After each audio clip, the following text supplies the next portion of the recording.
আমাদের কাছে কবরস্থান মানেই শোক ও মৃতদের স্মরণ করার জায়গা, কিন্তু এই ধারণাকে পাল্টে দিয়ে একটি কবরস্থানও যে ঐতিহাসিক স্থান হিসেবে বিবেচনা হতে পারে সেটা এই জায়গায় না আসলে বুঝতে পারতাম না।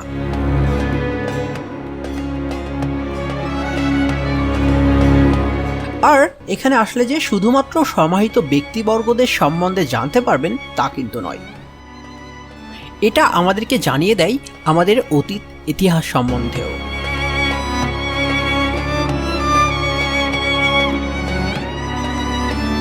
তেমনই একটি কবরস্থান হলো এই চট্টগ্রামের Commonwealth war symmetry.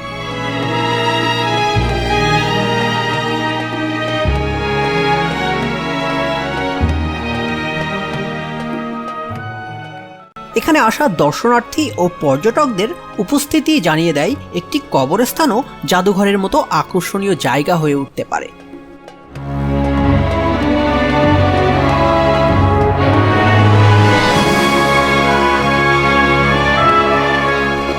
Hello guys, welcome to my new another blog. So young এক্সপার্টসের নতুন আরেকটি ভিডিওতে আপনাকে স্বাগত। আজকে আমরা চলে এসেছি জনপ্রিয় সেই ওয়ার সিমেট্রিতে। চিটাগাংয়ে অবস্থিত এই ওয়ার সিমেট্রিটি আজকে আপনাদেরকে ঘুরে ঘুরে দেখানো হবে। আর ভিজিটরদের জন্য এটা খুবই জনপ্রিয় একটা জায়গা।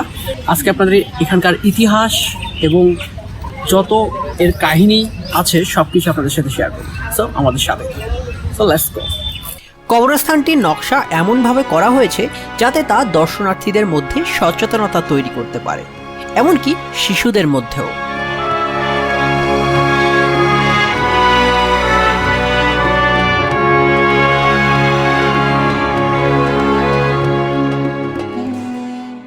এর প্রবেশ পথে রয়েছে একটি বিশাল ক্রস, যেটি এখানে প্রতিদিন আসা হাজার হাজার দর্শনার্থীর ভ্রমণকে আধ্যাত্মিক করে তোলে।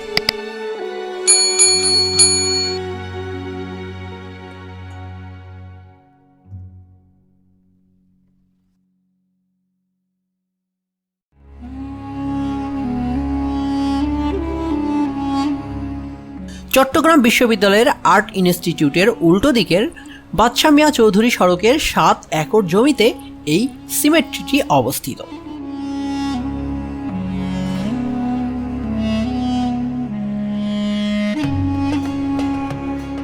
(1945) সালে ব্রিটিশ সেনাবাহিনী এই কবরস্থানটি প্রতিষ্ঠা করেছিল। দ্বিতীয় বিশ্বযুদ্ধের সময় কমনওয়েলথ সেনা এবং আরও যারা নিহত হয়েছিল তাদের স্মৃতিস্তম্ভ হিসেবে এটি নির্মিত হয়।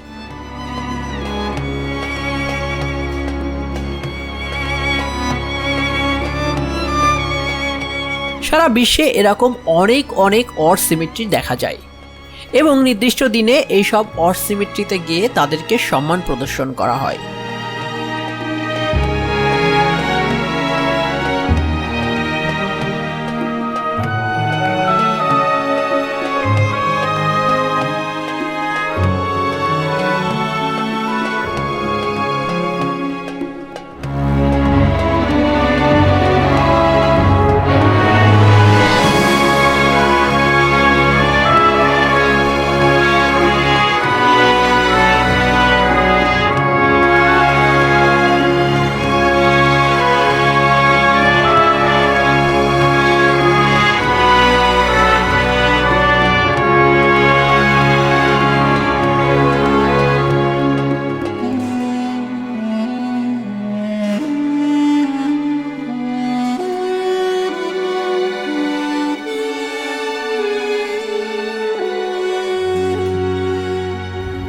তো বন্ধুরা, এই সেই ওয়ার সিমেট্রি বা স্মৃতিসৌধ বলতে পারেন।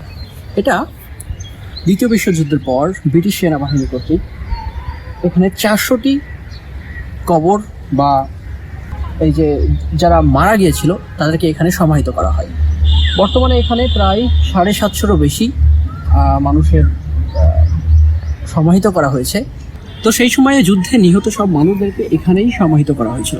এখানে সবাই সেনাবাহিনী, বিভিন্ন বাহিনীর লোকজন এখানে সমাহিত করা আছে।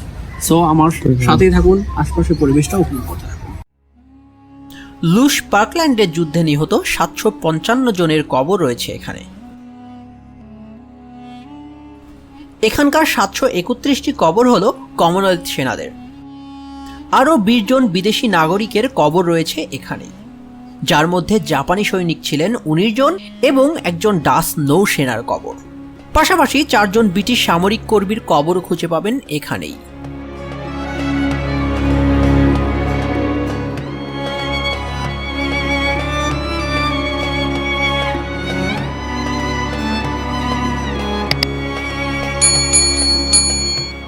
এই কবরস্থানে সমাহিত সেনারা দ্বিতীয় বিশ্বযুদ্ধের সময় বার্মা ফ্রন্টে জাপানি সেনাবাহিনীর বিরুদ্ধে যুদ্ধ করেছিল।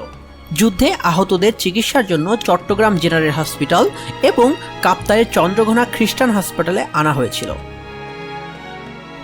এর মধ্যে যারা মারা যান তাদের এখানেই সমাহিত করা হয়। 755টি কবরের প্রতিটির উপরে সমাহিতদের নাম, জাতীয়তা, বয়স এবং মৃত্যুর তারিখ লেখা রয়েছে। এছাড়াও সেগুলোর পাশে ছোট ছোট বাগানও রয়েছে।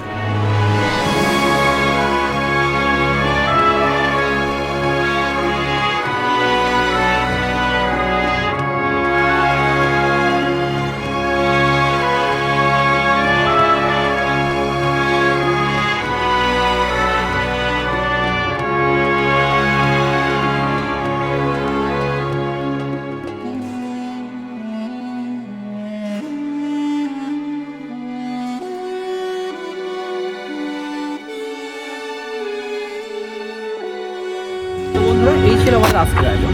আশা করি ভিডিওটি আপনারা বেশ উপভোগ করছেন। সো ইয়ং এক্সপার্টসের সাথে থাকার জন্য আপনাদেরকে ধন্যবাদ। দেখা হবে অন্য কোনো ভিডিওতে।